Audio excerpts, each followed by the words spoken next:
ខ្ញុំមិនដែលជឿលើរឿងខ្មោចឡើយប៉ុន្តែយប់ដែលខ្ញុំផ្លាស់មកស្នាក់នៅបន្ទប់ជួលលេខ13គឺជាយប់ដែលធ្វើឲ្យខ្ញុំផ្ដួលជំនឿទាំងស្រុង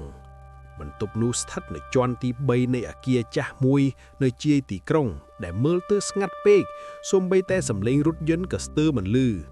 តម្លៃជួលវាសមរម្យហើយធូរថ្លៃជាងគេហើយម្ចាស់ផ្ទះគ្រាន់តែប្រាប់ខ្ញុំថាបន្ទប់នេះអ្នកមុនស្នាក់មិនបានយូរទេ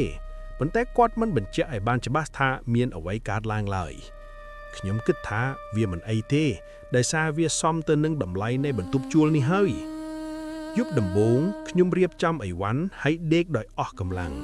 ប៉ុន្តែប្រហែលម៉ោង12រំលងអធ្រាត្រខ្ញុំឮសំឡេងដើរយឺតពីលើពីដានដូចជាមាននរណាម្នាក់ដើរនៅជាន់លើទោះបីម្ចាស់ផ្ទះប្រាប់ថាជាន់លើគ្មាននរណាស្នាក់នៅក៏ដោយខ្ញុំលើកទូរស័ព្ទមើលម៉ោងហើយសំឡេងនោះបញ្ឈប់ភ្លាមដូចជាមាននរណាម្នាក់ដឹងថាខ្ញុំកំពុងស្ដាប់ខ្ញុំប្រាប់ខ្លួនឯងថាប្រហែលជាសត្វឆ្មាឡើងលើដំបូលប៉ុន្តែបេះដូងខ្ញុំចាប់ផ្ដើមលោតលឿនជាងធម្មតាព្រោះមានអារម្មណ៍ខ្លាចថ្ងៃបន្ទាប់ខ្ញុំសួរម្ចាស់ផ្ទះអំពីសំឡេងនោះគាត់មើលមុខខ្ញុំបន្តិចហើយនិយាយថាប្រសិនបើឮអ្វីក៏ដោយកុំបើកទ្វារចេញក្រៅក្រោយម៉ោង12ពាក្យនោះធ្វើឲ្យខ្ញុំមានអារម្មណ៍មិនល្អភ័យខ្លាចប៉ុន្តែខ្ញុំមិនចង់បោះបង់បន្ទប់ដែលខ្ញុំទើបជួលបានទេយប់ទី2សំឡេងនោះត្រឡប់មកវិញតែវាមិនមែនត្រឹមតែសំឡេងដើរទេខ្ញុំឮសំឡេងគាស់ទ្វារយឺតពីខាងក្រៅបន្ទប់ខ្ញុំដូចជាមាននរណាម្នាក់ព្យាយាមបើកវាខ្ញុំទៅមើលតាមរុនភ្នែកទ្វារប៉ុន្តែខាងក្រៅគ្មាននរណាម្នាក់ឡើយគ្រាន់តែច្រកភ្លើងងងឹតនិងភ្លើងលឿងភ្លឺស្រាលខ្ញុំដកដង្ហើមធំ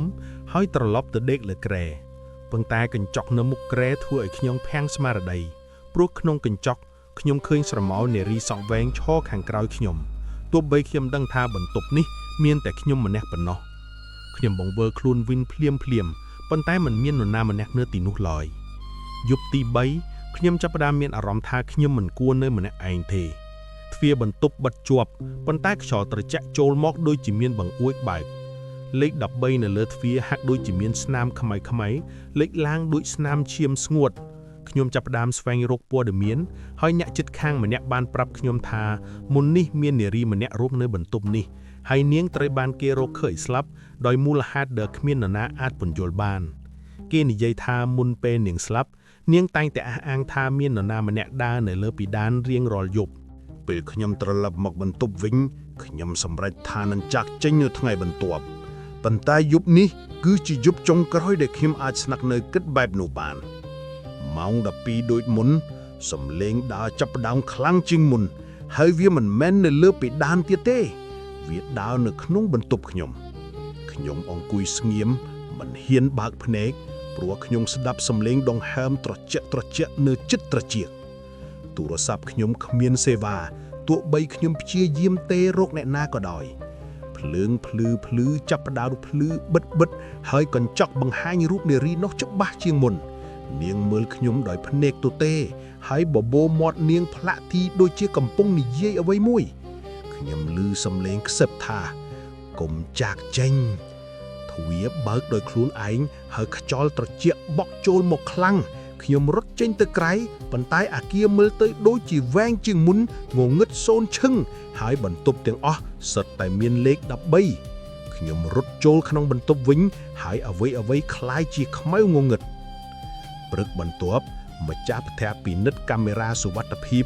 ប៉ុន្តែក្នុងវីដេអូគាត់មិនឃើញធាងចូលអាគារនោះឡើយមានតែទ្វារបន្ទប់លេខ13ដែលបើកបិទដោយខ្លួនឯងនៅម៉ោង12រំលងអធ្រាត្រហើយចាប់តាំងពីថ្ងៃនោះមកបន្ទប់ជួលលេខ13នៅតែរងចាំអ្នកស្នាក់ថ្មីប្រហែលជាមនុស្សបន្ទាប់អាចជាអ្នកកំពុងស្ដាប់រឿងនេះផងដែរ